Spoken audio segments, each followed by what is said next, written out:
हाँ,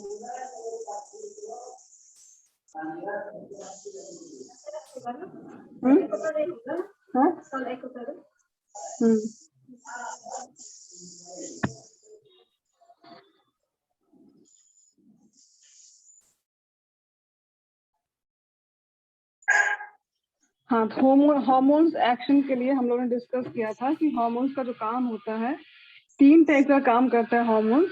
या तो वो प्लाज्मा मेम्ब्रेन की परमेबिलिटी को चेंज करेगा, या तो फिर वो सेकेंड मैसेंजर बनाएगा, या फिर वो जीन की एक्टिविटी को चेंज कर देगा। 3 काम करेगा। On then we have discuss the hormones 3 type के होंगे, उनका on the basis of solubility and receptor, कि उनकी सॉल्युबिलिटी कैसी है और रिसेप्टर उनका कहाँ पे है। एक ग्रुप ऑफ हार्मोन था दैट इज प्रोटीन और पेप्टाइड्स या कैटेकोलामाइन, जो एड्रेनलिन और नॉरएड्रेनलिन होते हैं। वो सारे वाटर सॉल्युबल होते हैं पहली बात, और अपने प्लाज्मा मेम्ब्रेन की एंट्री नहीं कर सकते। तो प्लाज्मा मेम्ब्रेन की एंट्री नहीं कर सकते तो उन लोगों को अपने रिसेप्टर्स प्लाज्मा मेम्ब्रेन के ऊपर होने चाहिए। तो एक ग्रुप जो है, जो आपका अमाइन ग्रुप है या प्रोटीन ग्रुप है, उनके सपोज करो ये आपका कोई भी सेल है, तो उसके ऊपर यहाँ पे लगे होंगे रिसेप्टर्स।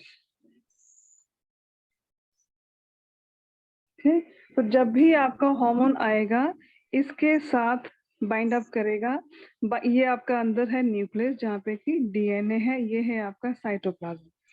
तो जैसे ही आपका प्रोटीन या पेप्टाइड या कैटेकोलामाइन्स हार्मोन आएगा, insulin, glucagon, pituitary, hypothalamic hormones अंदर आएंगे, एड्रेनलिन अंदर आएगा, तो वो वाटर सॉल्युबल नहीं है।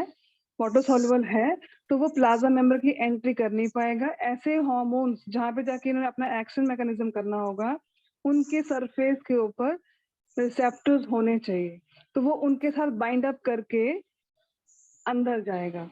अंदर वो मेटाबॉलिक रिएक्शंस करेगा, जिसमें कि वो आपका सेकंड मैसेंजर बनाएगा। सेकंड मैसेंजर बनेगा, देन वो आपके न्यूक्लियस के अंदर जाएगा और जीन की एक्टिविटी को चेंज करेगा कि भाई ये काम करना है, ऐसे मैसेज दो, ये काम करवाना। एक तो हो गया ये। दूसरा जो आपका है, दूसरा ग्रुप ऑफ जो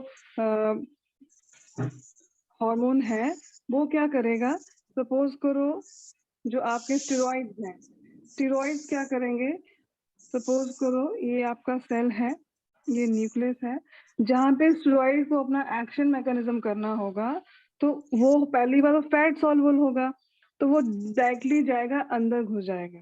उसके जो रिसेप्टर्स होंगे वो साइटोप्लाज्म के अंदर होंगे, यहाँ पे उसके रिसेप्टर्स ये रहे, तो वो जाए, आपका हार्मोन आया, अंदर घुसा और इसके साथ बाइंड अप कर लिया। बाइंड अप करके फिर वो अंदर जीन की एक्टिविटी को ऑल्टर करेगा, कि जो भी मैसेज लेके आया होगा हार्मोन, उसके अकॉर्डिंग आपका सेल फिर बिहेव करेगा। और तीसरा जो ग्रुप है आपका थायरक्सिन वाला, वो भी फैट सॉल्युबल है, वो भी आपका सीधा अंदर घुसेगा। उसके जो रिसेप्टर्स हैं वो आपके न्यूक्लियस के अंदर हैं, तो उसको यहाँ पे सेकेंड मैसेंजर या साइटोप्लाज्म में मिलने की जरूरत नहीं पड़ेगी, वो सीधा अंदर घुसेगा और आपके न्यूक्लियस के अंदर घुस के अपने रिसेप्टर से मिलके अपना वो भी जीन एक्टिविटी को चेंज करना होगा वो करेगा। ठीक है, तो इसमें हाँ, इसमें 2 बातें, और इससे ज़्यादा आपने याद भी नहीं करना है होने के लिए। इसके अलावा इसमें 2-3 बातें और दे रखी हैं कि ये आपका जो होने के लिए आपको बताया कि कैल्शियम, IP3, DG आपके ये सेकंड मैसेंजर्स हैं, या CAMP, CGMP, IP3, कैल्शियम और आपका DG जो है सेकंड मैसेंजर है। उसको समझने के लिए एक और मैं आपको एग्जाम्पल दे देती हूँ, एक सेकेंड। जैसे सपोज करो एड्रेनलिन, एड्रेनलिन कौन है, कैटेकोलामाइन है। आवाज आ रही है ना आप लोगों को मेरी? Yes ma'am. एड्रेनलिन क्या है, पेप्टाइड है, स्टेरॉइड है कि थायराइड है?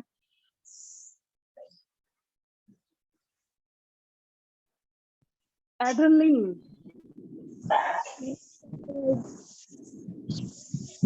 एड्रेनलिन इज अ प्रोटीन और स्टेरॉइड और थायराइड? Ma'am protein. हाँ, प्रोटीन, यानी कि अमाइनो एसिड डेरिवेटिव है, जो अमाइनो एसिड डेरिवेटिव्स होते हैं उनको हम कैटेकोलामाइंस भी बोल देते हैं। तो अभी हम एडेनिन का एग्जांपल डिस्कस कर रही हूँ मैं तुम लोगों के साथ यहाँ पे। जो भी आपका सपोज करो ये आपकी सेल मेम्ब्रेन है, ठीक है, उसके ऊपर ये रिसेप्टर्स हैं जिसमें कि 2 अल्फा 2 बीटा चेन्स रहती हैं। ये आपका साइटोप्लाज्म है, सपोज कर लो दिस इज साइटोप्लाज्म, और यहाँ पे आपका न्यूक्लियस है। ये है प्लाज्मा मेम्ब्रेन। तो प्लाज्मा मेम्ब्रेन के ऊपर रिसेप्टर्स लगे हुए हैं एडेनिन को बाइंड अप करने के लिए। तो जो आपके रिसेप्टर्स होते हैं उसके पास 2 चेन्स होती हैं, अल्फा और बीटा। ये अल्फा ये बीटा दोनों आपस में जुड़े रहते हैं। अब जब आपका जो भी हार्मोन, सपोज करो वो आपका हार्मोन है, वो आया और इसके साथ लग गया, एड्रेनलिन आया, वो आपके इसके साथ लग गया। अब रिएक्शन कैसे होगा? जो भी आपका ये प्रोटीन होता है अंदर, जो आपकी बीटा चेन है अंदर वाली, आपका इसके साथ तो बाइंड अप कर गया। ये जैसे ही बाइंड अप किया, आपके साइटोप्लाज्म में रिसेप्टर के नीचे एक होता है जी प्रोटीन। जी प्रोटीन के साथ में लगा होता है एक और आपका protein, that is adenylyl साइक्लेज।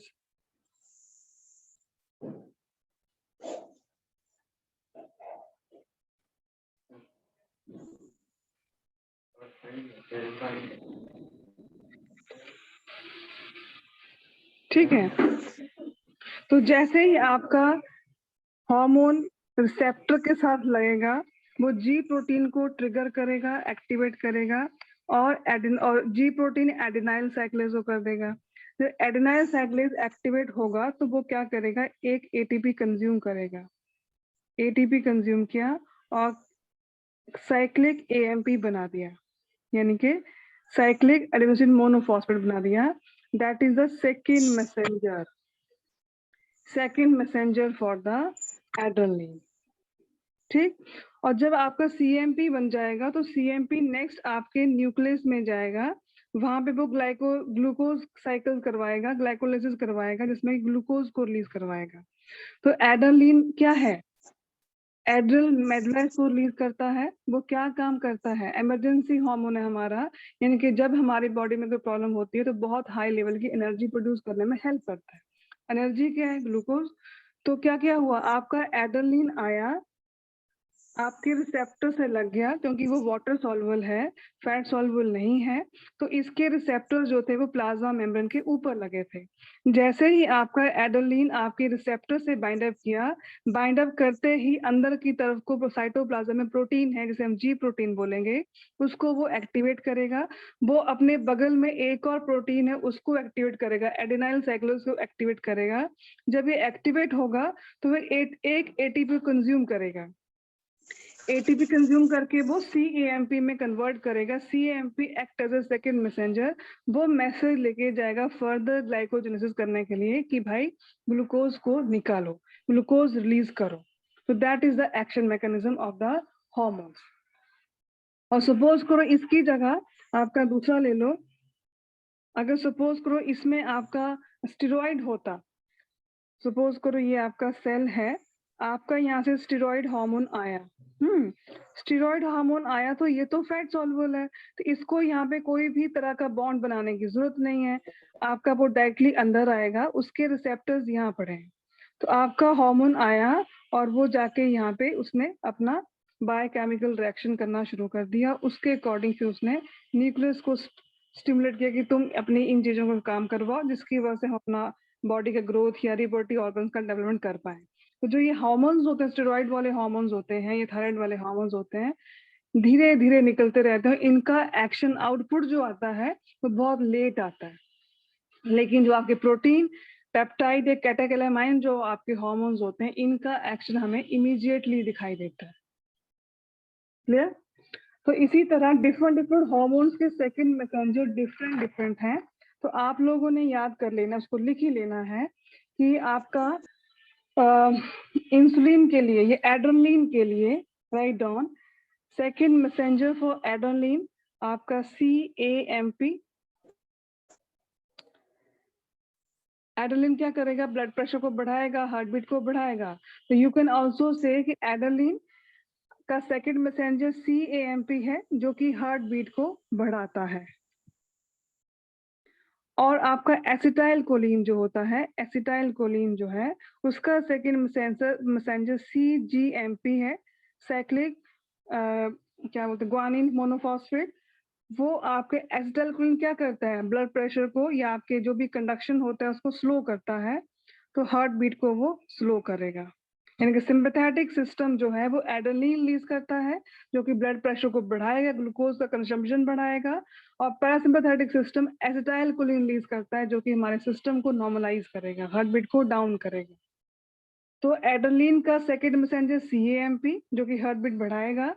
Acetyl choline का आपका सेकेंड मैसेंजर CGMP, जो कि हार्ट बीट को घटाएगा।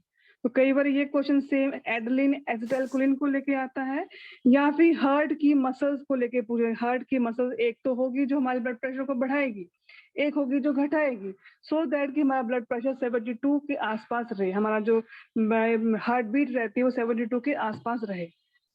फाइन। तो हार्ट मसल में दो ही चीजें होती हैं, एक तो एड्रेनलिन निकालता है, दूसरा मसल आपका एसिटाइल कोलिन निकालता है। तो this is for the adrenaline and the acetylcholine. फिर आपका आता है इंसुलिन। इंसुलिन आपका सेकंड मैसेंजर इंसुलिन के लिए DG आता है, diacylglycerol, and IP3 inositol triphosphate. तो लिख लो इसको भी। एक सेकेंड आवाज आती है।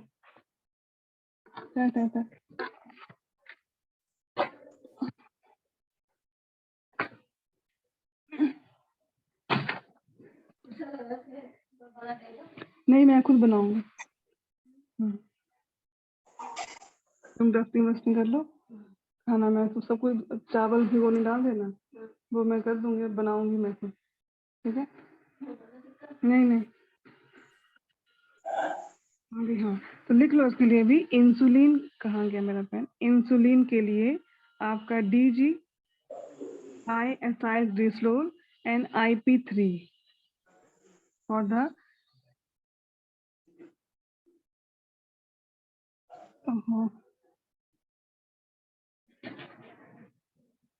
inositol triphosphate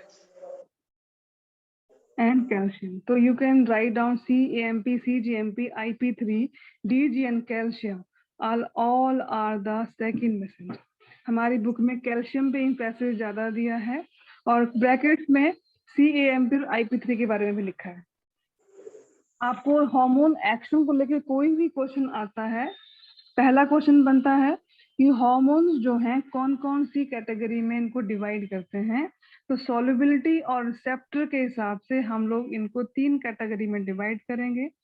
peptide, protein, catecholamines. उसमें आप अपने हार्मोन्स का नाम याद रखो कि कौन सा पेप्टाइड है, कौन सा प्रोटीन है, कौन कैटेकोलामाइंस है। तो आपके इंसुलिन, ग्लूकागॉन, जितने भी हैं आपके हाइपोथैलेमिक हार्मोन, जो सारे पेप्टाइड हैं। पिट्यूटरी के भी पेप्टाइड्स हैं, और आपका एड्रेनलिन, नॉन एड्रेनलिन आपके अमाइनो एसिड डेरिवेटिव हैं, तो कैटेकोलामाइंस हैं।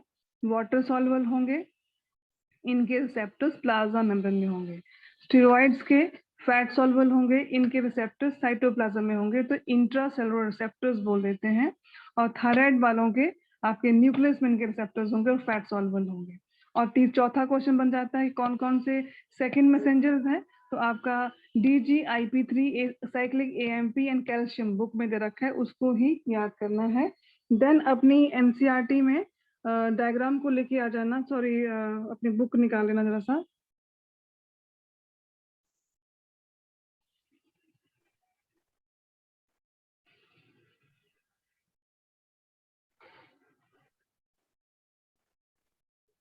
मैंने जो मेन डोर है बाहर, दरवाजा ये वाला, उसको इससे साफ करना, गंदा हो रखा है। ठीक है? और चप्पल जो बाहर रखी है उसको धो लेना, गंदी रखी है।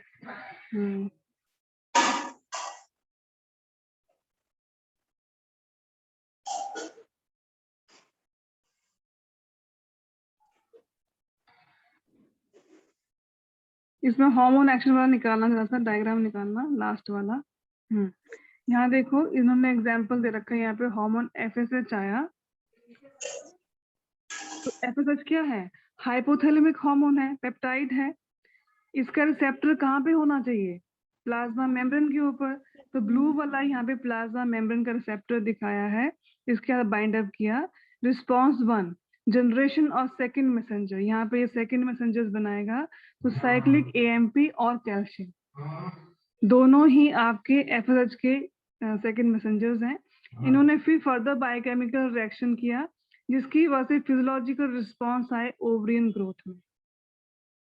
तो ये कौन सा हार्मोन आ गया? हाइपोथैलेमिक में हार्मोन। तो कई बार आपको एग्जाम ये डायग्राम बना देंगे और बोल देंगे यहाँ पे कौन सा रिसेप्टर है, कौन सा मेम्ब्रेन बाउंड है, कौन सा हिप्पोटोसोल्युबल है, क्या है, उसके बारे में पूछ लेंगे। सेकंड आपको दे रखा है आपका hormone action, protein hormone and steroid hormone. पहला दे रखा है आपका protein hormone, steroid hormone estrogen वाला। तो ये आया हार्मोन ग्रीन कलर का और सीधा चला गया अंदर आपके हार्मोन रिसेप्टर कॉम्प्लेक्स बना लिया इसने अंदर जाके। तो न्यूक्लियस है, जीनोम, DNA, प्रोटीन, और यहाँ पे रिएक्शन चेंज हुआ। तो ऊपर वाला था आपका प्रोटीन हार्मोन, ये वाला A, और B है आपका ईस्ट्रोजन या स्टेरॉइड हार्मोन, कि जिसके जो आपके वो होते हैं रिसेप्टर्स होते हैं, या तो साइटोप्लाज्म में तो न्यूक्लियस में होंगे, सीधा जाएंगे और न्यूक्लियस के पास जाके इसको चेंज कर लेंगे। तो that is all about your hormone in reaction. तो आपने इसमें इतना ही याद करना है और कुछ नहीं याद करना है। तो आपका साइकिल CAMP IP3 कैल्शियम 3 दे रखे हैं सेकंड मैसेंजर्स। इसके अलावा DG और IP3 DG और GMP आपको बता दिया। क्लियर? Yes ma'am. इस चैप्टर में कोई डाउट में तो हम आगे चले? Yes ma'am. आगे चलो। Yes ma'am. ऑल बाकी लोग भी बोलो। Yes ma'am. ओके, अभी हम चलते हैं next chapter, that is the चला गया मेरा ये, वेट। नेक्स्ट हम चलेंगे एक्सक्रीटरी सिस्टम के ऊपर, क्योंकि ये भी कंपैरेटिवली छोटा है और फिर धीरे बैकवर्ड चलते जाएंगे, ताकि पहले हमारे मेन चैप्टर्स कवर हो जाएं। ये कवर हो जाते हैं, 12th का कवर हो गया, 70% हमारा हो गया, फिर 30% ही बचता है। एग्जाम की डेट आई क्या? कुछ लगा पता? मैम अभी तक तो नहीं आया। और फॉर्म वॉर्म? बस तरीके हाँ, मतलब न्यू डेट नहीं आया। जो 1 अगस्त सब पोस्टपोन हो गया क्या फिर से? मैम एप्लीकेशन रिलीज नहीं हुआ, मतलब पोस्टपोन होगा शायद। ओके, जो फॉर्म वॉर्म या अभी तो जुलाई मंथ चल पड़ा, तो जो उसके रोल नंबर्स आते थे या फॉर्म भरे, वो सब कुछ हो गया है क्या? तुम लोगों का रोल नंबर आ गया है क्या? नो मैम, फॉर्म फिलअप नहीं हुआ। एक बोलो क्या क्या? फॉर्म रिलीज नहीं हुआ मैम। अभी नहीं हुआ है ना? No ma'am. तो फॉर्म रिलीज होगा, फिर उसको फिलअप करेंगे, देन फिर डेट आएगी, यही तो होता है ना? तो पता नहीं अगस्त में भी, जो अच्छा ही है, लेट होगा तो तुम लोगों के लिए अच्छा, टाइमली सिलेबस खत्म हो जाए पूरा। चलो ठीक है, next now we come over to excretory system. तो पहले कुछ पार्ट समझा देती हूँ, इसमें इस चैप्टर में होने को तो सारे ही पार्ट इंपॉर्टेंट होते हैं, लेकिन जो बच्चे गलतियां करते हैं थोड़ी बहुत, वो करते हैं जो जहाँ पे एब्जॉर्प्शन रिएब्जॉर्प्शन हो रहा है वो, और काउंटर करंट मैकेनिज्म में समझ नहीं पाते हैं, वहां पे गलतियां करते हैं। ठीक है, उस वाले पार्ट पे एम्फेसिस देना, अच्छे से समझना। एक्सक्रीटरी सिस्टम का मतलब होता है releasing of metabolic waste. Metabolic waste में नाइट्रोजनस और नॉन नाइट्रोजन सब्सटेंस को बाहर निकालना is called the excretory system. तो बेसिकली हमने बायोमोलिक्यूल चैप्टर आप लोगों ने पढ़ा होगा, उसमें देखा कि हम लोग जो बने हैं, या आपने इवोल्यूशन भी पढ़ा कि हम लोग कार्बन, हाइड्रोजन, ऑक्सीजन, इन्हीं चीजों से कॉम्प्लेक्स मॉलिक्यूल्स बना के हमारी बॉडी बनी है। तो कार्बन और ये जो वाटर है, कार्बन CO2 जो है हमारे लंग्स के थ्रू बाहर निकल आती है, कार्बन हाइड्रोजन ऐसे निकल आते हैं, वाटर भी कुछ स्वेटिंग के फॉर्म में बाहर आता है, यूरिन की फॉर्म में बाहर आता है। लेकिन जो प्रोटीन है हमारे, that they are made up of carbon, hydrogen, nitrogen भी बना है। तो कार्बन हाइड्रोजन का काम तो हो जाता है थ्रू लंग्स और थ्रू बॉडी, बट जो प्रोटीन के एंड प्रोडक्ट्स होते हैं उनको निकालने के लिए हम लोगों को एक पर्टिकुलर सेटअप चाहिए, एक पर्टिकुलर ऑर्गन चाहिए, that is the excretory organ through which we can spell out our protein and products. ठीक है, तो अब ये है कि अगर हम फिकल मैटर भी तो बाहर निकाल रहे हैं तो वो भी क्या एक्सक्रीटरी सिस्टम का पार्ट हुआ क्या? नो मैम, डाइजेस्टिव सिस्टम का पार्ट है। डाइजेस्टिव सिस्टम का एंड प्रोडक्ट है वो, उसमें आपके जो रिलीजिंग मेटाबॉलिक वेस्ट है दैट इज नॉट नाइट्रोजनस है, नॉन नाइट्रोजनस। ठीक है, तो अभी हम बात कर देते हैं अपने एक्सक्रीटरी सिस्टम के बारे में, कौन कौन सा टाइप का रिलीज हम लोग करते हैं, क्या क्या एंड प्रोडक्ट हम लोग रिलीज करते हैं। उसके बेस पे हमने एनिमल्स को डिस्ट्रीब्यूट कर दिया कि जो ये निकालेंगे उनको ये बोल देंगे, जो ये यूरिया निकालेंगे उनको यूरोटेलिक बोल देंगे, जो अमोनिया निकालेंगे उनको अमोनोटेलिक बोल देंगे, जो आपका यूरिक एसिड निकालेगा उनको यूरिकोटेलिक बोल देंगे। ठीक, हमारी बुक में इन तीनों के नाम दिए, बाकी छोटे मोटे और भी होते हैं बहुत सारे, लेकिन अभी हम एनसीईआरटी ही पढ़ेंगे।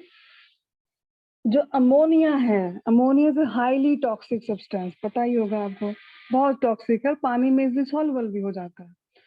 तो इसको अपनी बॉडी से गेट रिड ऑफ करना हो, बाहर निकालना हो, तो हमें उसे बहुत सारा डाइल्यूट करना पड़ेगा, उसको बहुत सारा पानी की रिक्वायरमेंट होगी हम लोगों को अमोनिया को अपनी बॉडी से एक्सपेल आउट करने के लिए। लेकिन पानी को तो हमारी किडनी करती है, जितना भी पानी हम पीते हैं उसका 99% पानी तो वापस रीअब्सॉर्ब कर लेती है, 1% यूरिन के फॉर्म में निकाल देती है। तो पानी तो बहुत सारा वेस्ट नहीं कर सकती, सिर्फ अपने यूरिया को ही, यूरिन को ही बाहर निकालने के लिए। तो जो एनिमल्स पानी में रहते हैं they can release ammonia, because पानी बहुत सारा होगा, बॉडी में पानी जाएगा और जितना भी अमोनिया होगा वो एक्सपेल आउट हो सकता है, तो उनके लिए इजी है। लेकिन जो लैंड वाले एनिमल्स हैं, टेरेस्ट्रियल एनिमल्स हैं, they can not be ammonotelic. तो जितने भी एनिमल्स, ऑर्गेनिज्म जो पानी में रहते होंगे दे विल रिलीज अमोनिया, उनको बोल देंगे अमोनोटेलिक।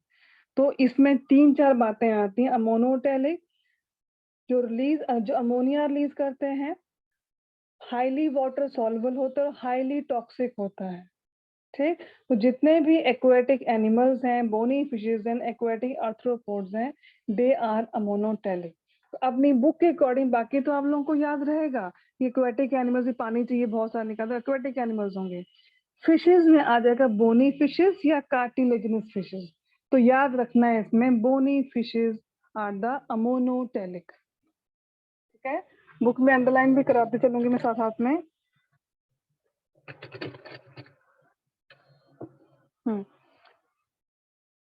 नेक्स्ट आता है यूरियोटेलिक। जो एनिमल्स यूरिया रिलीज करते हैं उन्हें बोल देते हैं यूरियोटेलिक।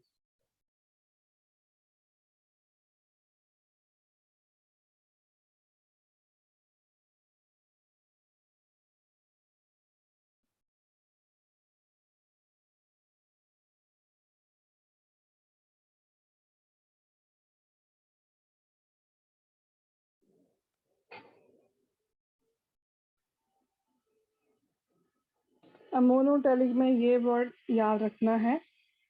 नेक्स्ट आता है आपका यूरियोटेलिक। हम लोग क्या हैं, यूरिकोटेलिक या यूरियोटेलिक? Ma'am ureotelic. तो जितना ये जो यूरिया रिलीज करेगा उसको यूरियोटेलिक। हम मैमल्स भी क्या रिलीज करते हैं, यूरिया। फिशेज में बात करेंगे तो जो कार्टिलेजिनियस फिशेज हैं वो आपका यूरिया रिलीज करेंगी, यानी कि जो बड़ी बड़ी फिशेज होती हैं। मैमल्स और एम्फीबियस नेचर जो होती हैं, जो एनिमल्स जो होते हैं जो पानी में भी रहते हैं, लैंड पे भी रहते हैं, तो कुछ एनिमल्स आपके एम्फीबिया में और कुछ रेप्टाइल्स में ऐसे एनिमल्स हैं जो कुछ टाइम पानी में रहते हैं फिर लैंड पे आते हैं, और कुछ टाइम वो पानी में बिताते हैं जो एम्फीबियाज हैं। जब वो पानी में होंगे एम्फीबियंस तो वो टेडपोल है तो वो अमोनिया रिलीज करेगा, लेकिन जब वो लैंड पे होगा तो यूरिया रिलीज करेगा। रेप्टाइल्स में आपका जो क्रोकोडाइल जब पानी में होगा तो अमोनिया रिलीज करेगा, और जब वो लैंड पे होगा तो यूरिया रिलीज करेगा। इसके अलावा एस्कैरिस भी आता है। देन आपका ये जो अर्थवर्म होता है वो भी आता है, जब वो बारिश में रेनी सीजन में होगा, पानी में होगा, अमोनिया रिलीज करेगा, और जब वो लैंड पे होगा तो वो यूरिया रिलीज करेगा। इसको लेके क्वेश्चंस आते हैं, but you have to know जो अंडरलाइन करना है, कार्टिलेजिनस फिशेस। तीसरा आता है यूरिकोटेलिक। जो यूरिक एसिड रिलीज करेंगे, यूरिकोटेलिक, जो यूरिक एसिड रिलीज करेंगे। यूरिक एसिड जो होता है लीस्ट टॉक्सिक होता है, और इसके अलावा ये जब भी रिलीज करेगा तो ये पेस्ट की फॉर्म में रिलीज करेगा। तो जितने भी आपके लैंड स्नेल्स हैं, बर्ड्स हैं, वॉल लिजर्ड हैं, तो ये सारे क्या रिलीज करेंगे, यूरिक एसिड रिलीज करेंगे। ठीक है, देन ये 3 तो अपनी बुक में दे ही रखे हैं। इसके अलावा जो आते हैं उनके नाम अपनी एनसीईआरटी में तुम लोगों को लिखा दूंगी। एक आता है अमाइनोटेलिक, ऐसे एनिमल जो अमाइनो एसिड को रिलीज करते हैं।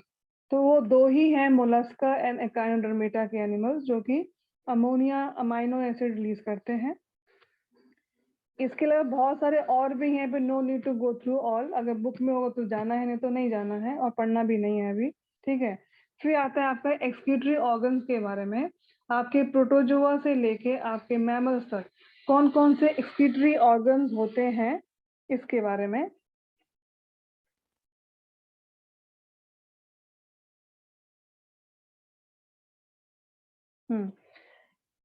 प्रोटोजोआ टू सिलेंटेटा की बात करें हम लोग, तो उनकी बॉडी सरफेस के थ्रू ही आपका एक्सचेंज होता है excretory matter.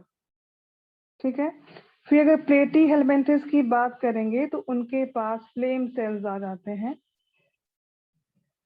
This thing you should note down your copy. इसके बारे में बुक में 2-3 एनिमल्स का तो दिया है, बाकी नहीं दिया है।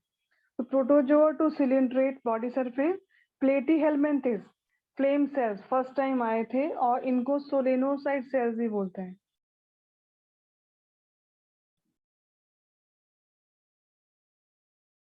फिर आते हैं एस्केलमेंथिस, नेमेटोड्स, उनके पास होते हैं रेनेट सेल्स। तुम लोग लिख रहे हो क्या? Yes ma'am. देन आपके आते हैं एनालिडास, इनके पास होते हैं नेफ्रीडिया।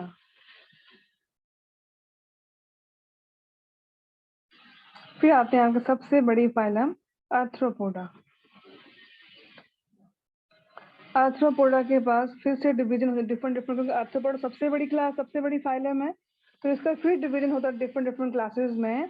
तो आर्थ्रोपोडा का जो इंसेक्ट वाला पार्ट है, उसके पास तो मालपीजियन ट्यूब्यूल्स होती हैं। जो इसका क्रस्टेशिया वाला है, क्रस्टेशिया क्लास है, उसके पास ग्रीन ग्लैंड या एंटीनरी ग्लैंड्स होते हैं।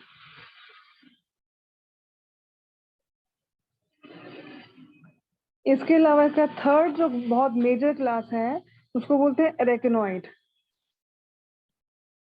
एरेकानॉइड, इसके पास होते हैं भाई कॉक्सल ग्लैंड्स। एरेकेनॉइड में सारे स्पाइडर स्कॉर्पियंस आ जाते हैं। लिखा? मैम लिख रहे हैं।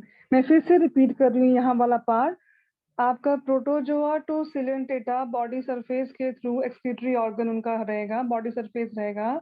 प्लेटी हेलमिंथिस के पास, ये इसलिए मैं अभी बता रही हूँ, आपकी एनसीईआरटी में इस वाले चैप्टर में तो नहीं है, लेकिन जब तुम लोग एनिमल किंगडम पढ़ोगे उसमें ये सब फिर पढ़ना पड़ेगा कि कौन से फाइलम के पास क्या क्या एक्सक्रीटरी ऑर्गन है, कौन सा उनका रेस्पिरेटरी सिस्टम है, कैसा उनका सर्कुलेटरी सिस्टम है। You have to go through all again. तो कुछ चीजें यहीं से हो जाए तो वहां उस टाइम कम टाइम लगेगा हमारा। ठीक है, तो ये चीजें इसलिए बता रही हूँ ताकि उस टाइम तुम लोग इसको फटाफट रिकॉल कर पाओ। देन आता है प्लेटी हेलमिंथिस के पास फर्स्ट टाइम फ्लेम सेल्स आए थे, इनको हम लोग सोलेनोसाइट सेल भी बोल देते हैं। एस्केलमेंथिस के पास रेनेट सेल्स आते हैं। आपके एनलिडा यानी कि अर्थवॉर्म्स के पास निफ्रिडिया आता है। आर्थ्रोपोडा सबसे बड़ी लार्जेस्ट फाइलम है, तो इसकी 3 क्लासेस में डिवाइड कर दिया गया है। पहली है सबसे important, that is a insecta. उसके पास मालपीजियन ट्यूब्यूल्स होती हैं। क्रस्टेशिया, CRUSTCEA, क्रस्टाशिया, उनके पास ग्रीन ग्लैंड और एंटीनरी ग्लैंड्स होते हैं। नेक्स्ट आपका आता है एरेकेनॉइड, जो कि बेब्स बनाता है। तो बेब्स कौन बनाता है? आपके स्पाइडर हैं, स्कॉर्पियन टाइप के जो जितने भी एनिमल्स हैं उनको रेकनॉइड फैमिली में दे देते हैं, तो इनको बोल देते हैं कॉक्सल ग्लैंड्स। तो राइट शॉर्ट में लिख लेना यहीं पे ही, स्पाइडर एंड स्कॉर्पियन, ताकि बाद में याद रहे। हुआ इतना? Yes ma'am. नेक्स्ट पेज पे जाओ। Yes ma'am. ओके, नेक्स्ट आपके आते हैं इनके बाद जो आर्थ्रोपोडा के बाद आते हैं मोलस्का। मोलस्का के पास ऑर्गन ऑफ बोजानस,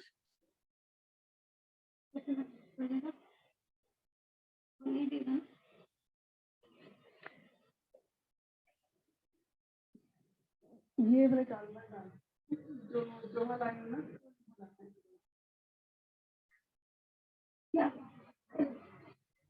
बनाऊंगी मैं, ठीक है, बना मैं दूंगी, इसको धो के रख दे, कुछ करना मत, बाकी डस्टिंग वस्टिंग कर ले, ठीक है। ऑर्गन ऑफ बोजानस, ठीक है। देन आपके इकाइनोडर्मेटास आते हैं, इनके पास नेफ्रोसाइट सेल्स होते हैं। वैसे तो इनका एक्सक्रीशन जो होता है, टैंगो यहाँ बैठो आके, चलो। नेफ्रोसाइट सेल इनका तो जो एक्सक्रीटरी ऑर्गन होता है, ट्यूब के थ्रू इनका एक्सक्रीशन हो जाता है, लेकिन इनके पास रिड्यूस्ड फॉर्म में नेफ्रोसाइट सेल्स होते हैं। फिर आता है फिशेस टू कॉर्डेट के पास किडनी आ जाती है।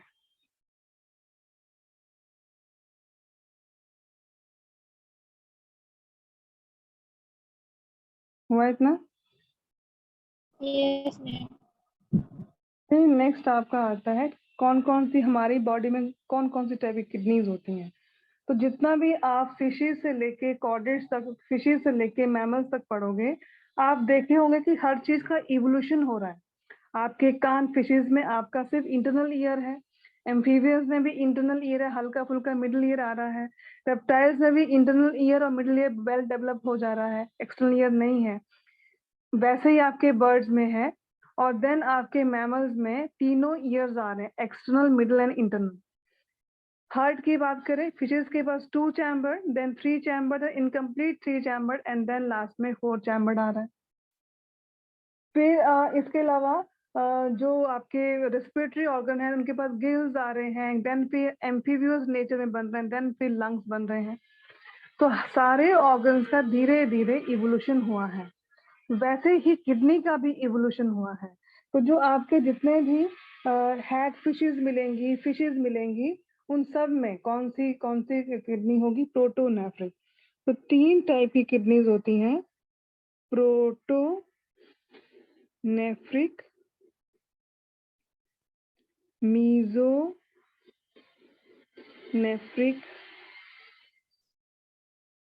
एंड हमारी वाली मेटानेफ्रिक। क्लियर? तो प्रोटोनेफ्रिक जो होगी,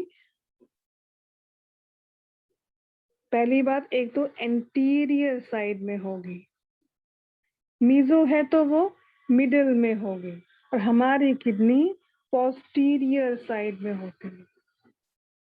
आपको ये याद रखना है, ये आपको जो याद रखना है ये कि हमारी किडनी कौन सी वाली है? मेटानेफ्रिक। हमारी किडनी कौन सी साइड में है? पोस्टीरियर साइड में, ठीक है।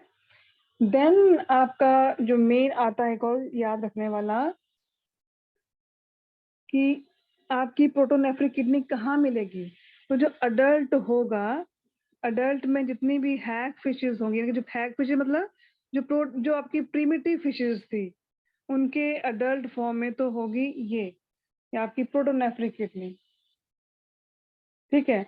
और जो एम्ब्रियोनिक स्टेज में आपकी जो फिशेस हैं और जो एम्फीबियंस हैं, उनकी एम्ब्रियोनिक स्टेज में मेटानेफ्रिक किडनी होगी। और जो आपके फिश एंड एम्फीबियंस हैं, उनकी अडल्ट स्टेज में मीजोनेफ्रिक किडनी होगी, और उसकी एम्ब्रियोनिक स्टेज में मेटानेफ्रिक किडनी होगी। तो अगर वैसे पूछा जाता है कि आपके फिशेस में और एम्फीबियंस में कौन सी किडनी है, मीजोनेफ्रिक है कि प्रोटो या meta, you have to answer mesonephric है। अगर स्पेसिफिकली क्वेश्चन पूछा जाता है ऑन्टोजेनी रिपीट्स फिलोजेनी, याद होगा इवोल्यूशन वाले पार्ट में आपको, तो आपके एम्ब्रियोनिक फिशेस और एम्फीबियंस के एम्ब्रियोनिक स्टेज में प्रोटोनेफ्रिक किडनी होती है, यानी कि अपने एंसेस्टर्स के कैरेक्टर अपनी एम्ब्रियोनिक स्टेज में पास ऑन होते हैं। याद आया कि नहीं आया है? Yes ma'am. हाँ, तो अगर पूछा जाता है कि मेसोनेफ्रिक किडनी किसमें, तो आपके फिशेस और एम्फीबियंस में मेटानेफ्रिक मेसोनेफ्रिक किडनी। इसी का एम्ब्रियोनिक स्टेज पूछा जाता है तो आपकी प्रोटोनेफ्रिक किडनी। और जो आपके रेप्टाइल्स, एप्स एंड मैमल्स, इन तीनों की जो एम्ब्रियोनिक स्टेज होगी उसकी किडनी मेसोनेफ्रिक होगी, लेकिन जब अडल्ट फॉर्म होगी इन तीनों की, रेप्टाइल्स, एव्स एंड मैमल्स की, तो वो मेटानेफ्रिक किडनी होगी। ठीक है, आप लोग लिख लो अपनी कॉपी में, protonephric, meso, meta, anterior, middle, posterior. आपके अडल्ट स्टेज में प्रोटोनेफ्रिक किडनी है हैग फिशेस के पास, और एम्ब्रियोनिक स्टेज में प्रोटोनेफ्रिक किडनी है फिशेस और एम्फीबियंस के पास। मिजोनेफ्रिक किडनी अडल्ट में फिशेस और एम्फीबियंस के पास है, और एम्ब्रियोनिक स्टेज में रेप्टाइल्स, एप्स और मैमल्स के पास है, और अडल्ट में इनके पास मेटानेफ्रिक किडनी है। हुआ? Yes ma'am. अब आ जाओ नेक्स्ट पेज पे। अब हम पढ़ते हैं किडनी के बारे में। पहले किडनी का स्ट्रक्चर पढ़ लेते हैं थोड़ा सा, देन फिर हम लोग अपनी एनसीईआरटी पे जाएंगे।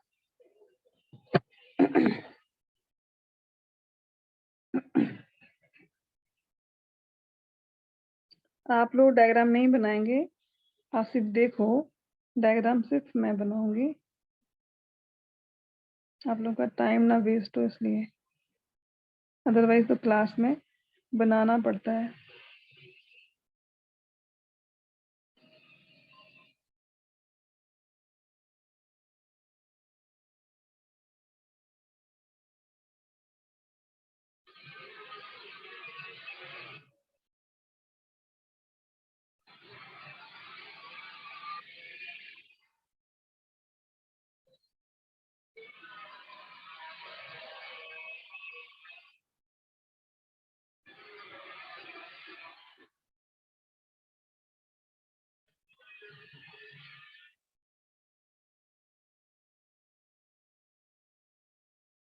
ये तो आ गया किडनी, ठीक है। ये आगे ureter, pair of ureter, this is urinary bladder and this is the ureter. ठीक है, इन चार चीजों को हमने पढ़ना है। किडनी के बारे में पढ़ना है, यूरेटर के बारे में पढ़ना, किस चीज का बना हुआ, क्या काम है इसका, ब्लैडर के बारे में पढ़ना है, देन यूथ्रा के बारे में पढ़ना है। ठीक, ये जो दो चीजें हैं ये वाली, एक तो आ गया आपका डॉर्सल ऑर्टा, रेड वाला, जो कि ब्लड देता है किडनी को, डॉर्सल ऑर्टा, और यहाँ पे हो जाएगी ये रीनल आर्टरी। ब्लू वाला जो ब्लड वापस लेके जाता है, तो ये हो गया इंफीरियर विना कावा, और ये नीली वाली होगी रीनल वेन। क्लियर? तो ये ब्लड लेके आएगी, ये ब्लड वापस लेके जाएगी। क्लियर? Yes ma'am. अब हम एक एक करके पढ़ेंगे। पहली बात, किडनी जो है मैमल्स की बात कर रहे हैं हम लोग, किडनी मैमल्स में कौन सी साइड में होगी, एंटीरियर, मिडल की पोस्टीरियर? पोस्टीरियर। हमारी किडनी मीजो है, मेटा है कि प्रोटो है? मेटा। बातें हो गई। तीसरा जो है हमारी किडनी, आप देख रहे हो बीन शेप है, बीन की शेप की है, और ये डार्क ब्राउन कलर की है, डार्क रेड ब्राउन कलर की है। इसका जो साइज है 10 इंटू 5 इंटू 2 सेंटीमीटर स्क्वायर है। कहाँ पे प्रेजेंट होती है, कहाँ पे ढूंढेंगे कि कहाँ पे किडनी होगी, तो T12 थोरेसिक का 12वां वर्टिब्री और लंबर का 3rd वर्टिब्री के बीच में किडनी की स्पेस होता है, लेवल होता है। तो in between T12 and lumbar 3 के बीच में, थोरेसिक और लंबर के बीच में हमारी किडनीज प्रेजेंट रहेंगी, असिमेट्रिकल होती हैं, लिटिल लेफ्ट साइड जो होगी हायर साइड होगी देन द राइट वन। छोटी बड़ी बहुत सारी फेसबुक में बाकी फालतू बातें पढ़ते रहते हैं, किडनी छोटी बड़ी होती है, छोटी बड़ी कोई नहीं होती है। हल्की सी due to position of liver and all other organ, right वाली थोड़ी सी हायर साइड में होगी, लेफ्ट वाली थोड़ी सी हायर साइड में होगी राइट के। ठीक, इसके अलावा जो हमारी किडनी है इसको हम लोग बोल देते हैं रेट्रोपेरिटोनियल।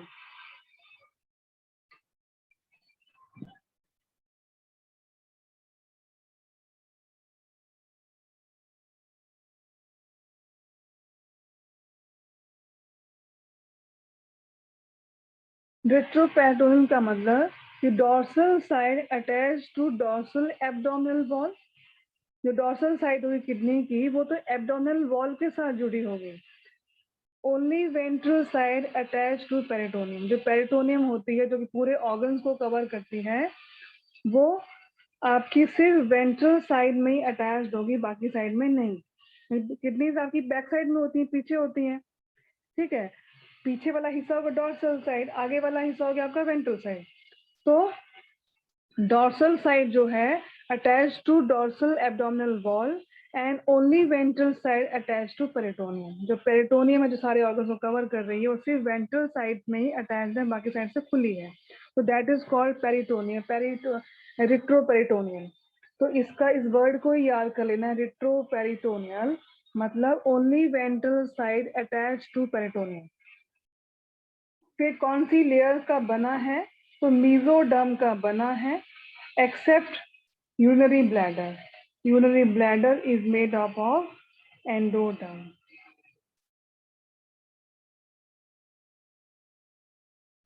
तो किडनी में हमारे कौन कौन से पार्ट आएंगे? किडनी, 2 यूरेटर्स, 1 यूरिनरी ब्लैडर और 1 यूरेथ्रा। फिर आता है किडनी का दूसरा डायग्राम।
बोलो।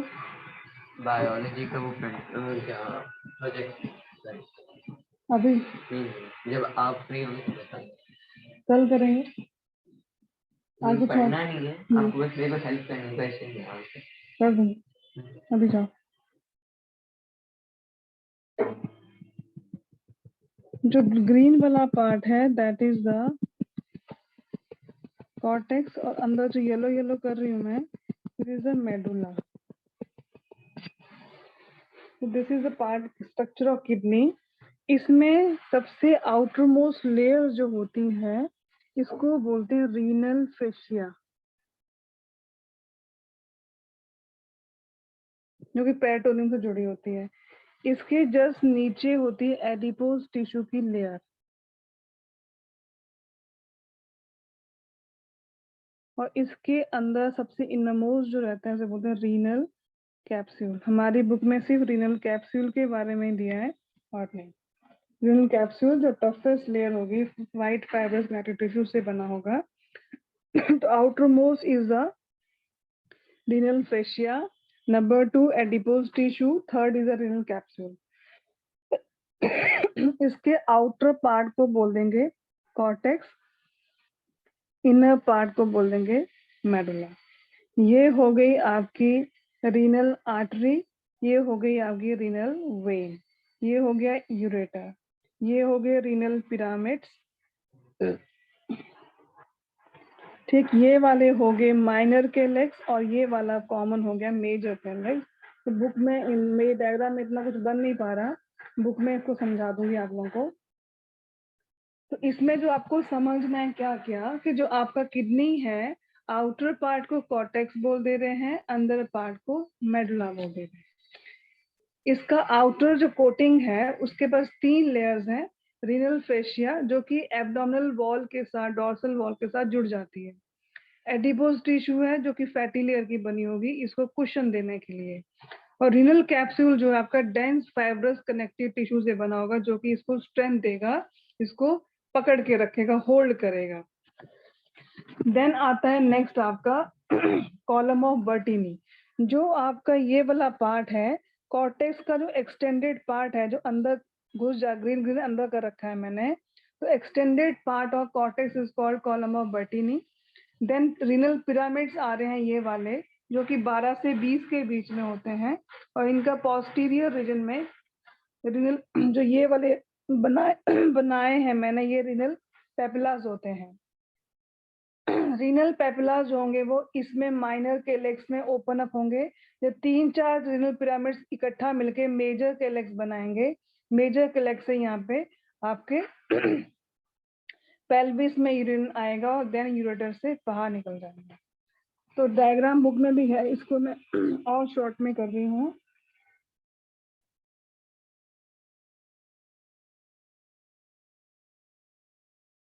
कि कहाँ से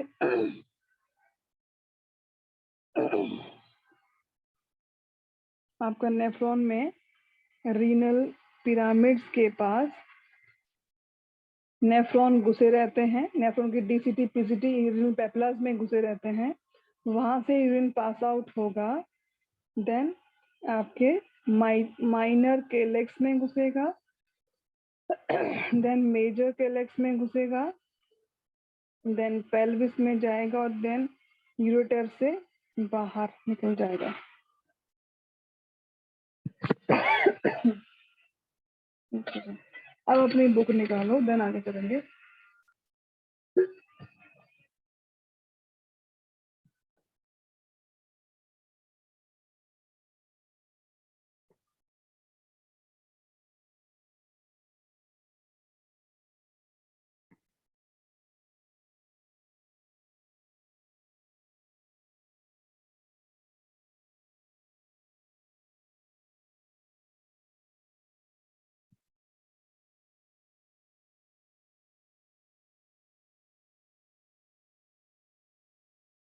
ये चैप्टर नंबर कौन सा है बेटे?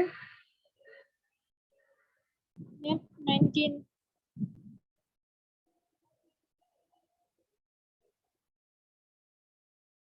अब निकालना अपना एनसीईआरटी का स्टार्टिंग से। विपाशा स्टार्ट करो। Animals accumulate ammonia, urea, uric acid, carbon dioxide, water, and ions like sodium, potassium, chlorine, phosphate, sulfate, etc., either by metabolic activities or by other means like excess ingestion. These substances have to be removed totally or partially. In this chapter, you will learn the mechanisms of elimination of these substances with special emphasis on common nitrogenous waste. Ammonia, urea, and uric acid are the major forms of nitrogenous waste excreted by the animals. Ammonia is the most toxic form and requires large amount of water for its elimination, whereas uric acid being the least toxic and can be removed with a minimum loss of water. The process of excreting ammonia. We underline the things. Major nitrogenous waste: ammonia, urea, uric acid. Ammonia most toxic, large water, and uric acid least toxic, minimum loss of water.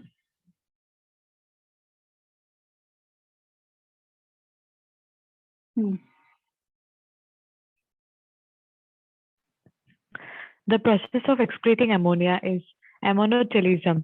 Many bony fishes, aquatic amphibians, and aquatic insects are ammonotelic in nature. Ammonia, as it is readily soluble, is generally excreted by diffusion across body surfaces or through gauge surfaces in fish as ammonium ions. Kidneys do not play any significant role in its removal. Terrestrial adaptations necessitate the production of lesser toxic nitrogenous waste like urea and uric acid for conservation of water. Mammals, many terrestrial amphibians and marine fishes mainly excrete urea and are called ureotelic animals. Ammonia produced by metabolism is converted into urea in the liver of these animals and released into the blood, which is filtered and excreted out of by the kidneys. Some amount of urea may be retained in the kidney matrix of some of these animals to maintain a desired osmolarity. Reptiles, birds, land snails, and insects excrete nitrogenous waste as uric acid in the form of pellet or paste with a minimum loss of water and are called uricotelic animals. Wait. हम underline करना. Ammonotelism, bony fishes. Aquatic amphibians, aquatic insects. Excreted by diffusion. Ammonium ion.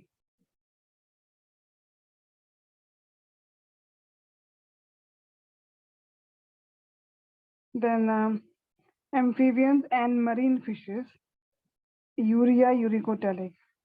तो marine fishes जो होती हैं उनको cartilaginous fishes भी बोलते हैं. तो यहीं पे एरो करके कार्टिलेजिनस फिशेस भी लिख लो.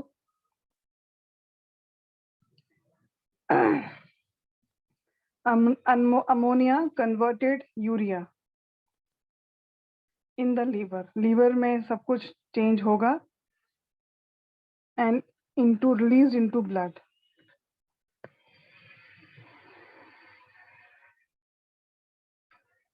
Some amount of urea may be retained in the kidney matrix of some of these animals to maintain desired osmolarity. जितनी भी ये बड़ी बड़ी फिशेस होती हैं ये ऑस्मोलैरिटी को मेंटेन करने के लिए यूरिया रिलीज करती हैं. Reptiles, birds and land snails, uric acid, uricotelic. Pellet और पेस्ट, यूरिकोटेलिक. ठीक है. A survey of animal kingdom presents a variety of excretory structures. In most of the invertebrates, these structures are simple tubular forms, whereas vertebrates have complex tubular organs called kidneys. Some of these structures are mentioned here. Protonephridia or flame cells are the excretory structures in Plathahelminthes, flatworms, for example, Planaria, rotifers, some annelids, and the cephalochordate. Amphioxus. Protonephridia are primarily concerned with ionic and fluid volume regulation, that is, osmoregulation. Nephridia are the tubular excretory structures of earthworms and other annelids. Nephridia help to remove nitrogenous waste and maintain a fluid and ionic balance. Malpighian tubules are the excretory structures of most of the insects, including cockroaches. Malpighian tubules help in the removal of nitrogenous waste and osmoregulation. Antennal glands or green glands perform the excretory function in crustaceans like prawns. Wait. अब एक इसमें जितना भी मैंने आपको लिखवाई बातें इसमें शॉर्ट में कुछ इंपॉर्टेंट ही लिखी हैं, सारी नहीं लिखी हैं. तो आपको जो याद रखना है प्रोटोनेफ्रिडिया और flame cell, Platyhelminthes.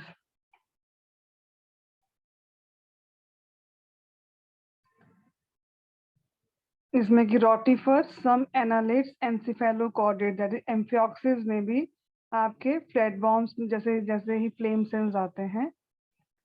So protonephridia, flame cells, platyhelminthes, rotifers, some annelids encephalochordate that is amphioxus में आपके फ्लेम सेल्स आएंगे जो कि क्या करेंगे ionic and fluidic volume regulation that is osmo regulation. Nephridia earthworm maintain fluid and ionic balance. Malpighian tubules insect removal of nitrogen waste and osmoregulation. Antennal gland or green glands crustacea like prawns.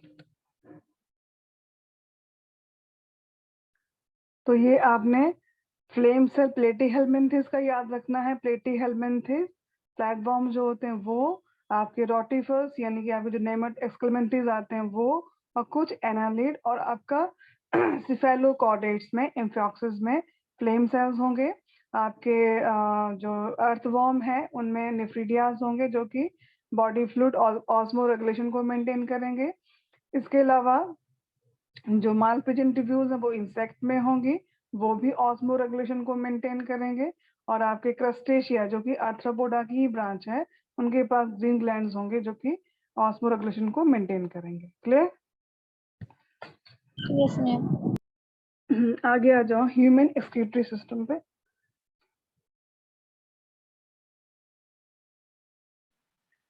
Human excretory system. In humans, the excretory system consists of a pair of kidneys, one pair of ureters, a urinary bladder, and a urethra. Kidneys are reddish brown, bean-shaped structures situated between the levels of last thoracic and third lumbar vertebra, close to the dorsal inner wall of the abdominal cavity. Each kidney of an adult human measures 10 to 12 centimeter in length, 5 to 7 centimeter in width, 2 to 3 centimeter in thickness with an average weight of 120 to 170 gram. Towards the center of the inner concave surface of the kidney is a notch called hilum, through which ureter, blood vessels, and nerves enter.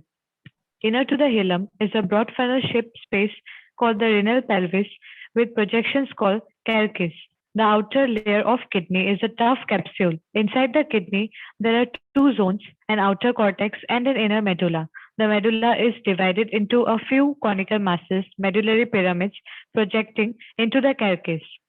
The cortex extends in between the medullary pyramids as renal columns called columns of Bertini. Each kidney has nearly 1 million. Wait. Let's underline कर लो.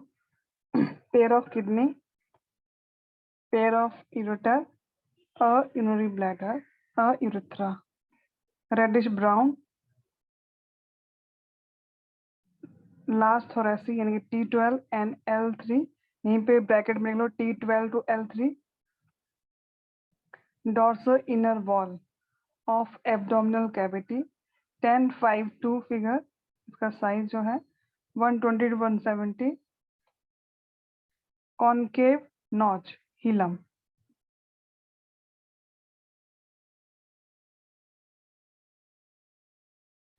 Concave notch hilum. Then renal pelvis में खुलेगा.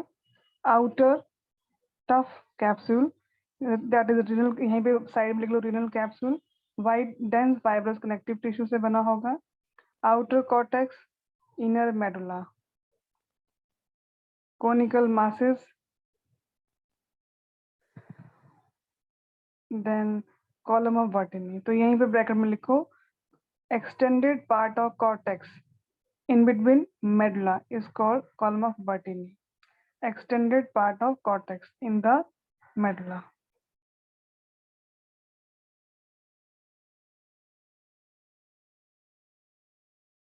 अब आगे आता है. एक second रुकना तो वैसे मैं आती है 5 मिनट्स.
इसके अलावा जो है यूरेटर और यूरिनरी ब्लैडर के बारे में दिया नहीं है, यूरेथ्रा के बारे में थोड़ा थोड़ा उसके बारे में। ये तो किडनी के बारे में हमने पढ़ लिया कि किडनी में क्या क्या है, आउटर है, मिडल है, इनर एरिया है।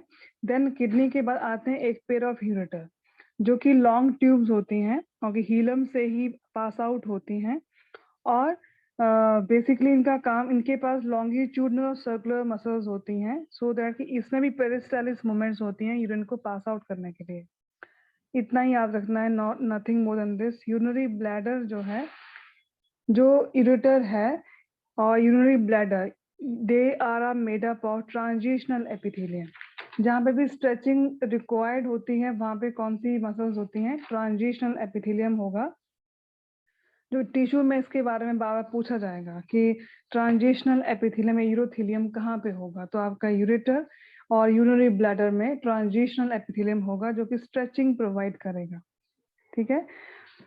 इसके अलावा जो आपका यूरिनरी ब्लैडर होता है उसमें एक स्पेशल टाइप की मसल्स भी होती हैं, उन्हें बोलते हैं detrusor muscles. Basically these are smooth muscles, modified smooth muscles जो कि स्ट्रेचिंग प्रोवाइड करती हैं और नॉट स्ट्रेचिंग, स्ट्रेचिंग तो ट्रांजिशनल एपिथेलियम करेगा। जो डेट्रोसोज मसल्स होंगी उनके पास सर्कुलर लॉन्गिट्यूडनल मसल्स के साथ अटैच्ड होंगी जो कि पेरिस्टालिस मूवमेंट करेगा, यूरिन को पुश आउट और फिल अप होने में हेल्प करेंगे। ठीक है। तो उसमें लिखाने के लिए कई बार आ जाता है इसके बारे के ऊपर, तो वो उसके बारे में लिख लो, अपनी बुक कॉपी में लिख लो। Ureter is a long muscular tube comes out from hilum or hilus and urinary bladder is thin sac in the pelvic cavity.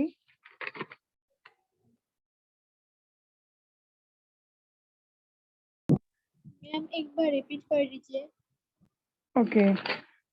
Ureter is a long muscular tube, comes out from hilus and it has longitudinal and circular muscle. It has longitudinal and circular muscle to push out urine. जहाँ पे longitudinal और circular muscles होंगी मतलब वहाँ पे peristaltic movement होता होगा जैसे हमारा ओजियोफेगस में होता है। Having longitudinal and circular muscles to push out urine, then urinary bladder present in the pelvic cavity,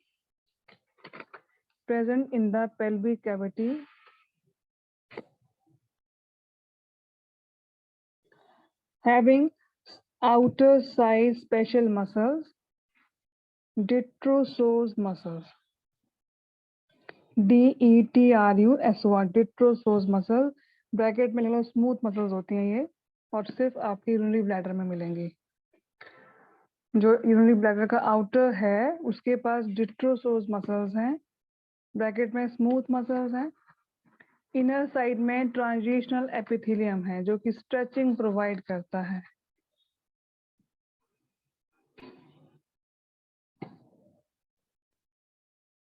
तो ये यहाँ पे लिखवा दिया इसलिए कि इसके बारे में हम लोग पढ़ेंगे, जब मिक्चुरेशन पढ़ेंगे तब इसका मैकेनिज्म एक्शन के बारे में समझाऊंगी मैं। And urethra arise from urinary bladder. In female it is short.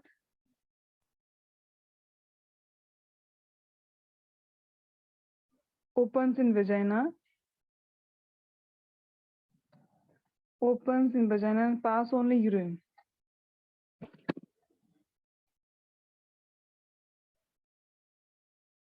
In male, it is long and pass urine as well as semen.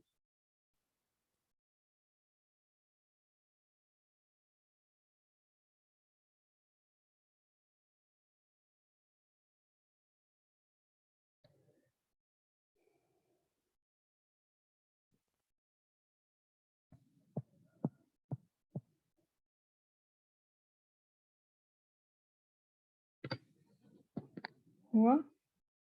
Yes ma'am. अब हम डिस्कस करेंगे इसके next structure, that is functional unit of excretory system is the nephron.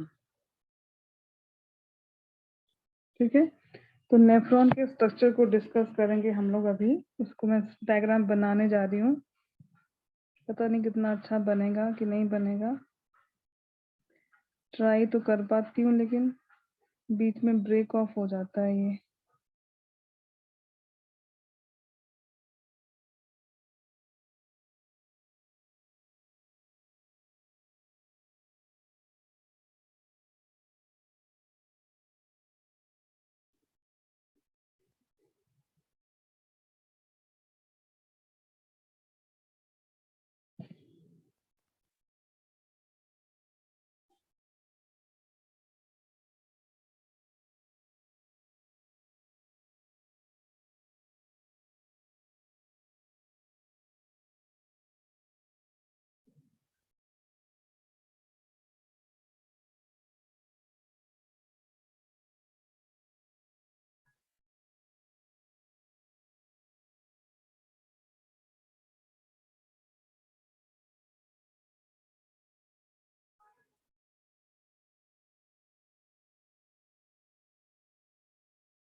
Diagram सही बन रही है? अच्छी लग रही है कि बहुत गंदी लग रही है?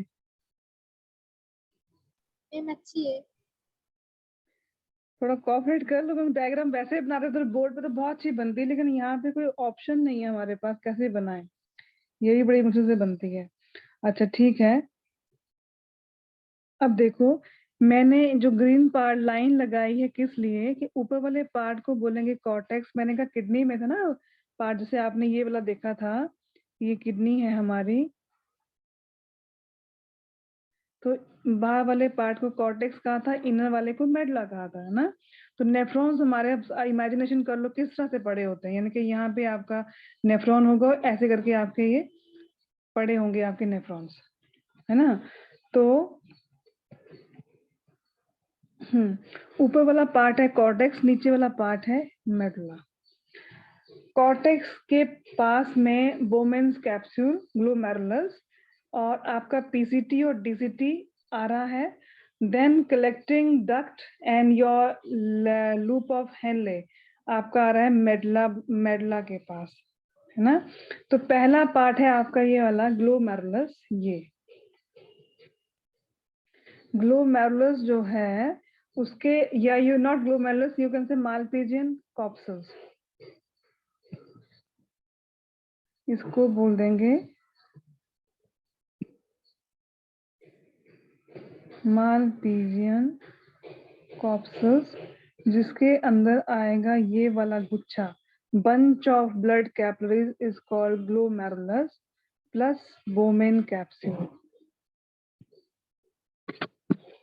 First you should know कि which part comes under cortex and which part of nephron comes under the medulla. तो your Malpighian corpuscles, या you can say Bowman capsule, या you can say glomerulus, PCT ये वाला part, DCT वाला part, and collecting tubules comes under the cortex. Collecting duct ये वाली है duct, collecting duct and loop of Henle comes under the medulla part of the nephron. Clear? अब सारे parts को एक एक करके पढ़ेंगे।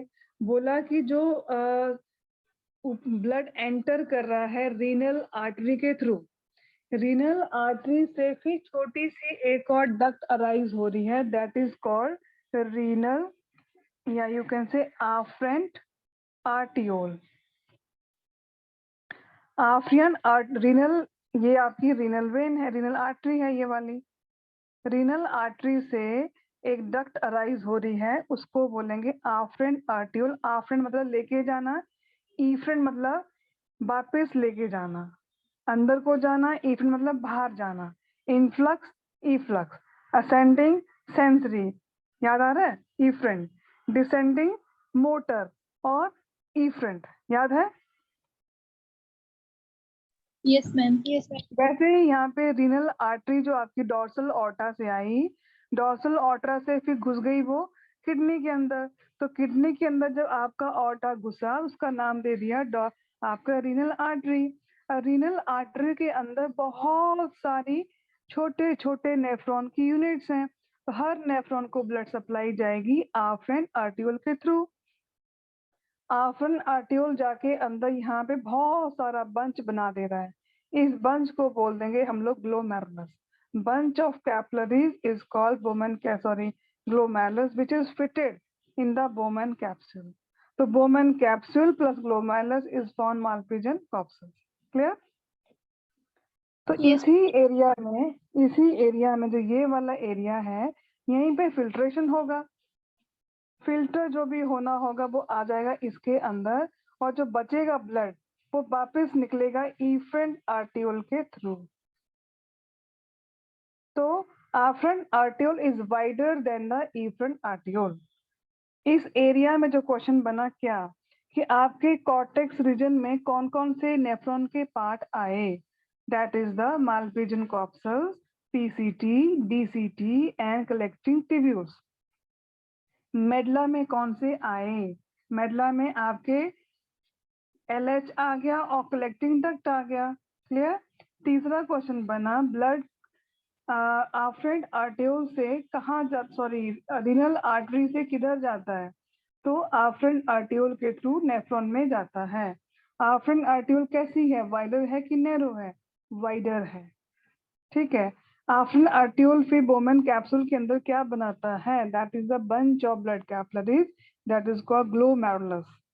ब्लड किसके थ्रू बाहर निकलता है नेफ्रॉन में? इफ्रेंट आर्टियोल के थ्रू ब्लड बाहर जा रहा है नेफ्रॉन में। बोला माल्पिजियन कॉर्पसल्स, ये माल्पिजियन ट्यूब्यूल्स में गड़बड़ कर देंगे। तो माल्पिजियन ट्यूब्यूल्स तो एक्सक्रीटरी ऑर्गन है, बट माल्पिजियन कॉर्पसल्स नेफ्रॉन के अंदर है।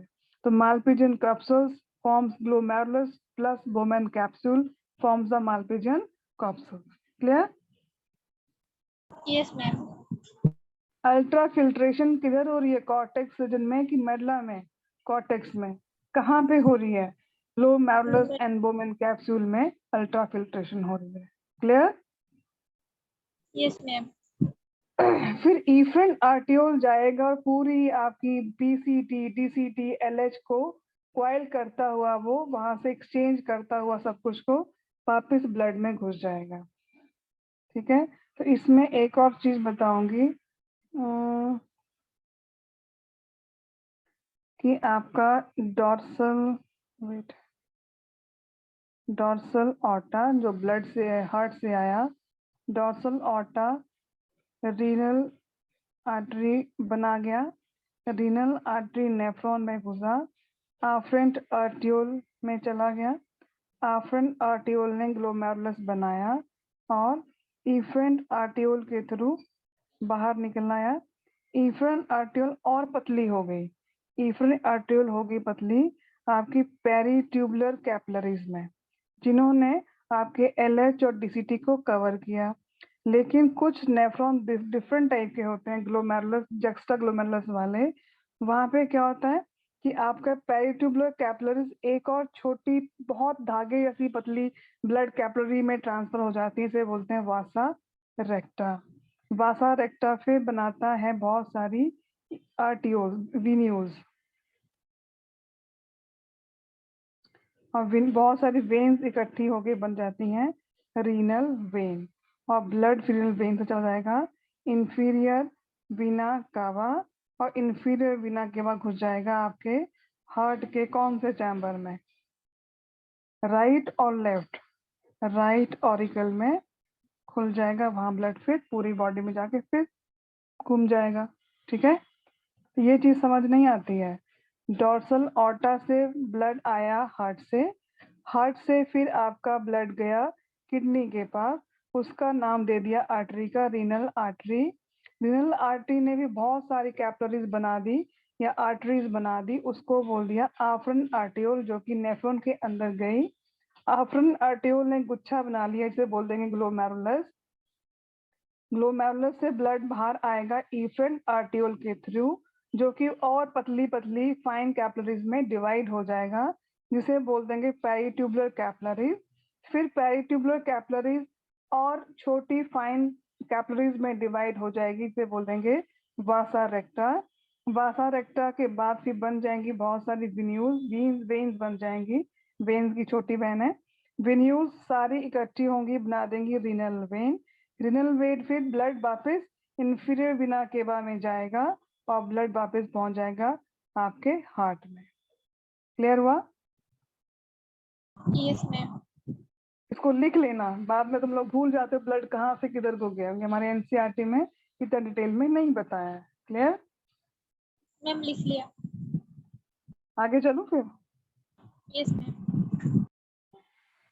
कहाँ गया मेरा ये था, अब यहाँ पे आ जाओ। नेक्स्ट पार्ट जो आपका आता है बोमेन कैप्सूल के बाद, तो बोमेन कैप्सूल में कुछ मॉडिफिकेशन होता है। बोमेन कैप्सूल के पास, एक सेकंड वो भी बता देती हूँ। सपोज करो ये आपका बोमेन कैप्सूल है,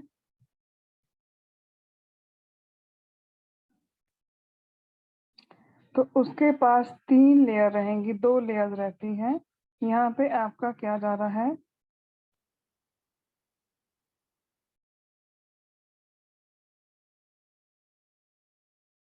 ये बहुत बड़ा गुच्छा है बोमेन ग्लोमेरुलस का।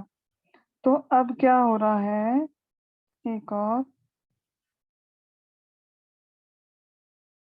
3 लेयर्स बन जा रही हैं। तो बोला अल्ट्रा फिल्ट्रेशन के लिए कौन सी लेयर रिस्पॉन्सिबल होती है, तो बोमेन कैप्सूल की जो आउटर लेयर है, outer layer made up of simple squamous epithelium, inner layer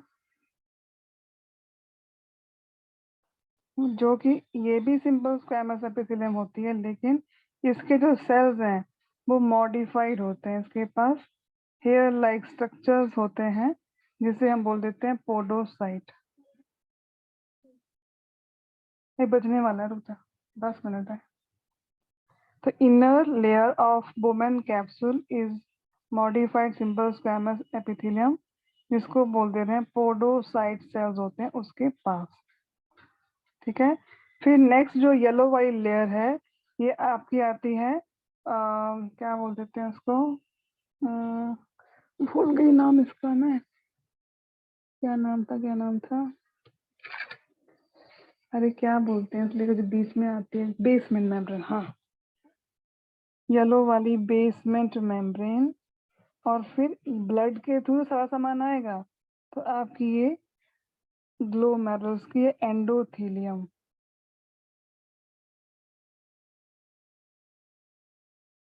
endothelium of glomerulus. तो इसको ये याद करना है, आगे फिर आएगा इसके बारे में, तो इसको डायग्राम बनाना चाहो तो बना लेना। तो आप बोलेंगे पहला क्वेश्चन कि अल्ट्रा फिल्ट्रेशन किधर होता है, कॉर्टेक्स में कि मेडुला में, तो कहाँ पे होगा, मेडुला। कॉर्टेक्स में। कॉर्टेक्स में। बेटे बोमेन कैप्सूल किधर है, कॉर्टेक्स। कॉर्टेक्स में। तो पहला क्वेश्चन, अल्ट्रा फिल्ट्रेशन कहाँ पे होगी, कॉर्टेक्स में। किसके किसके बीच में होगी, ग्लोमेरुलस और बोमेन कैप्सूल के बीच में। ठीक है। बोला अल्ट्रा फिल्ट्रेशन में बोमेन कैप्सूल की आउटर लेयर पार्टिसिपेट करती है कि इनर लेयर पार्टिसिपेट करती है, तो इनर लेयर पार्टिसिपेट करेगी अल्ट्रा फिल्ट्रेशन में। ठीक। बोला इनर लेयर कैसी है, कौन से सेल्स हैं उसके पास है फिंगर लाइक स्ट्रक्चर है, that is called podocyte cells. ठीक। फिर दूसरा क्वेश्चन पूछ लेते हैं कि how many layers are responsible for the ultrafiltration. तो ग्लोमेरुलस की एक लेयर, उससे ब्लड आएगा, इन दोनों के बीच में बाउंड्रीज बनाने के लिए बेसमेंट मेम्ब्रेन बन जाएगा। तीसरी आपकी inner layer of the Bowman capsule, these layers together form the filtration membrane, जो कि हमारा एक छन्नी बना देगा, और जो चीजें हैवी मॉलिक्यूल्स होंगे वो ऊपर रह जाएंगे और पतले वाले पानी में डिजोल्व होंगे वो नीचे आ जाएंगे, यानी कि WBC, RBC, प्लेटलेट्स वो सब रह जाएंगे ऊपर, लेकिन जो प्लाज्मा में जो कुछ घुल मिल के आया होगा वो सब आ जाएंगे नीचे, जो कि बाद में फिल्ट्रेशन होगा उनका, रीअब्जॉर्प्शन होगा उनका, और जो बचा कुचा मैटर होगा वो बाहर निकलेगा। Clear? Yes, ma'am. Did you understand that part or not? Yes, ma'am. अगर इनके सीधा क्वेश्चंस लिखना चाहते हो तो लिख लो, लिखा दूं कि हो जाएगा?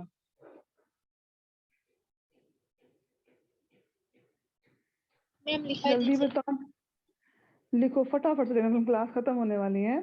Smallest and structural unit of kidney, nephron.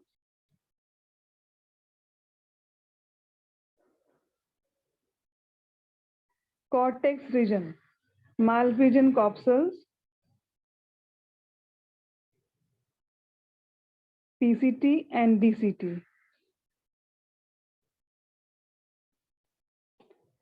Medulla region, LH, loop of Henle, and CD, collecting duct. Ma'am repeat कीजिए प्लीज। हाँ, smallest and structural unit of kidney, nephron. Cortex region consists of Malpighian corpuscles plus PCT plus DCT. Medulla region, LH and CD. Clear?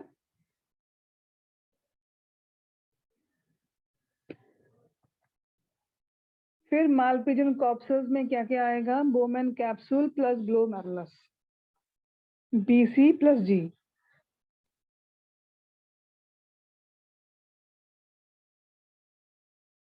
हुआ? Yes, ma'am.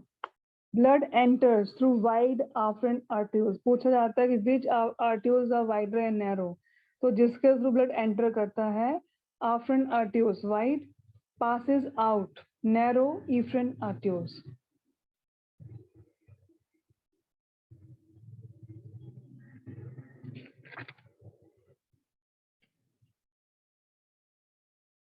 Bowman capsule, BC, outer layer, simple squamous epithelium, inner modified simple squamous epithelium, that is podocyte cells,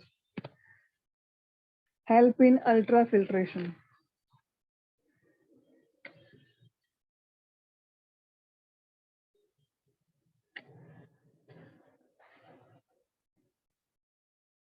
So for ultrafiltration, 3 layers are: number 1, endothelium of glomerulus. For ultrafiltration, 3 layers: endothelium of glomerulus. Number 2, basement membrane. Number 3, inner layer of Bowman capsule.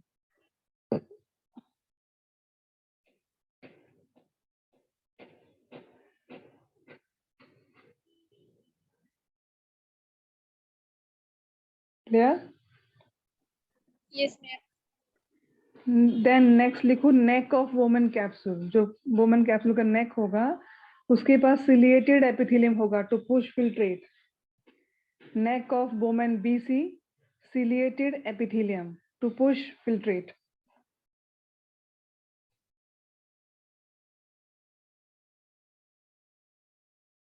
Then PCT, brush border cuboidal epithelium.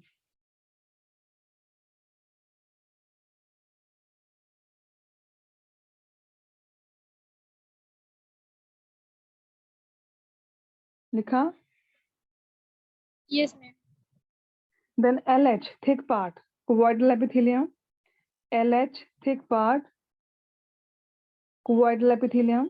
Thin part, simple squamous epithelium.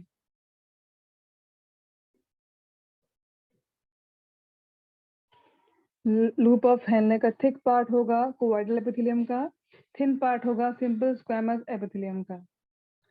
Descending जो LH होगा permeable to water, impermeable to NaCl। Descending LH permeable to water, impermeable to NaCl.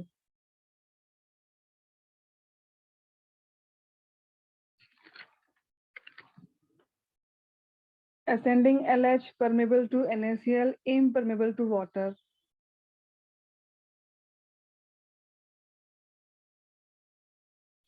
Permeable to NaCl, impermeable to water. DCT, cuboidal epithelium but less microvilli. Cuboidal epithelium but less microvilli.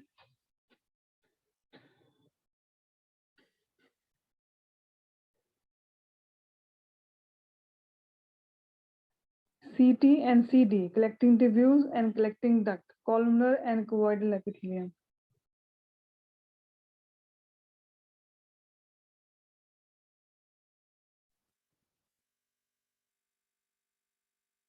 हुआ इतना? Ma'am हाँ, बोलो। सीधी एक बार repeat कर दीजिए।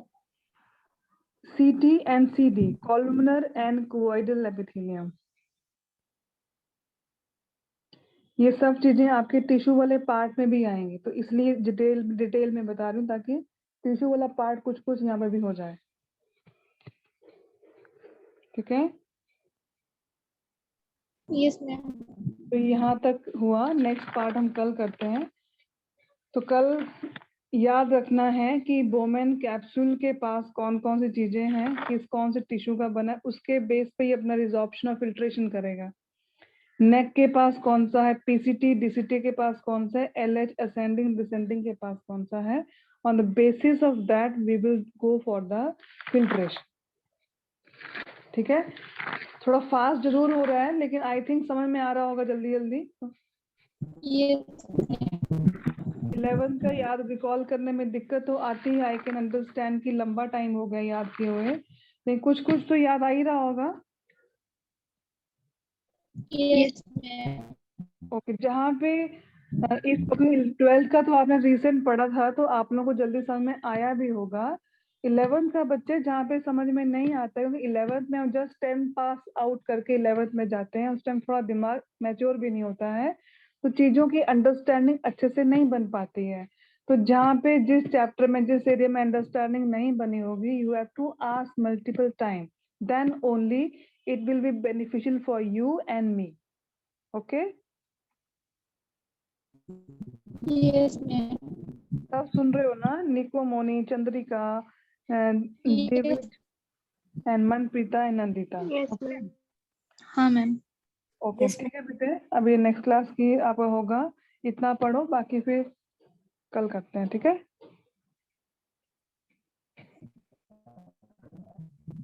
Okay बेटे, bye bye.